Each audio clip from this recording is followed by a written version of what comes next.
Hi everyone, welcome to the channel. Before we start, subscribe and share this video because today I'm bringing you a story that reignited rumors right before New Year's. An unexpected message from Sarah Bluma to Can Yaman that kept the celebrity gossip world talking non-stop. A story that felt like a movie. It all began in Venice when the two were photographed together last summer, hand in hand, exchanging romantic looks. Headlines talked about little else for weeks. People close to them even claimed the relationship was very serious, which fueled talk of a possible wedding. It was also said that Sarah wanted to travel to see him, while he tried to make time for her despite his work schedule. The silence that confirmed the breakup, but the fairy tale didn't last long. As weeks passed, they stopped appearing together and their social media went dark. No photos, no ambiguous posts. Then the bombshell dropped. They had broken up. While Can stayed silent, another version began circulating. Sarah supposedly didn't accept the ending and tried several times to contact him to meet again. The line repeated most often in the rumors is clear. This story wasn't built easily, and it shouldn't end like this. The New Year twist. And here's what changed everything. With New Year's approaching, Sarah allegedly sent Can a festive photo. Candles, a simple but elegant table, holiday decorations, along with a direct, emotional message. Everything is ready for New Year. I'm here. Where are you? I'm waiting for you. Many interpreted it as a call for reconciliation, almost as if she were saying, I'm still here, and I still have hope.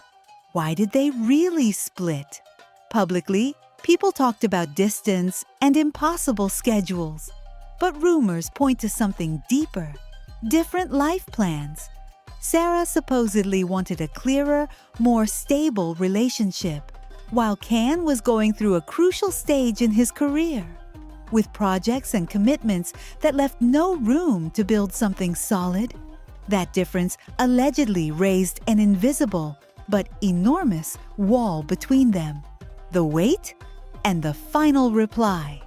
After the message, Can's silence felt endless, and some even claimed he had seen it but didn't know how to respond. Then, shortly before New Year's, his answer finally arrived. It wasn't an open door, but it wasn't a cruel goodbye either. It was brief and definitive. Essentially, he thanked her for what they had shared, said he would keep the good memories, but that he needed to move forward on his own. The close of an intense story. With that reply, Sarah was left with an emotional silence. The photo, the message, the waiting, everything became her last brave gesture. And so, the story that began in Venice ended, quietly but painfully, under the lights of the year's end. Now I'll ask you, do you think this was a final ending, or is there still a page left unwritten? Reading these comments, the first thing I want to say is that there's an obvious short circuit here. The tone and content seem to focus on personal dynamics, blackmail, a circus, financial motives, manipulation, rather than a serious discussion of an investigation like the one into Liliana Resinovic. And that, to me, is already part of the problem with many media-driven cases. People end up talking about individuals as if they were characters, with shouted accusations and moral judgments, while the central question, what really happened and why, gets drowned out by noise. The strongest theme that emerges is distrust. Some describe someone as able to pull others into a net and control their lives for personal gain. Others speak openly of threats and shame. Others reduce everything to a hunt for money, without even getting into who is who. I see a dangerous dynamic. When debate becomes a mix of insinuations and intentions assigned without proof, it creates a tribal atmosphere that makes everything more toxic. And in a case like Liliana's, that helps no one, least of all the search for truth. What also struck me was the last comment accusing a channel of spreading nonsense and being misleading. This is another wound of the media circus.